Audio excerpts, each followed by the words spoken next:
साहेब नाव? नमस्कार. माझं नाव अशोक सोनू निकम. पोल्ट्री फार्मचं नाव sir?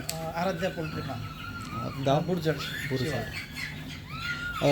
Poultry form म्हणजे जेव्हा तुम्ही हे मशीन लावलं त्याच्या आधी तुम्हाला काय काय इश्यू होते?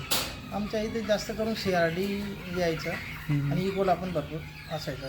30-32 दिवस झाले का पक्षीची मॉर्टॅलिटी जास्त व्हायची.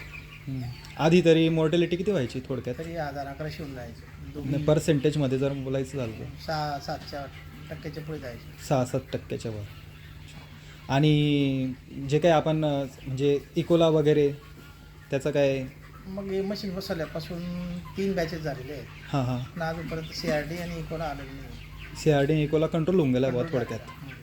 पाण्याचं pH सुधारून जातं. pH मेंटेन होऊन जातो. मेंटेन. बरोबर. आणि पक्ष्यां जे रेग्युलर तुमची जी ॲव्हरेज होती त्या आधी काय यायची?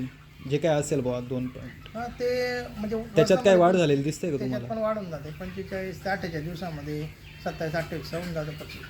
हां. पहिले 23, 24, 25 असंच व्हायचं.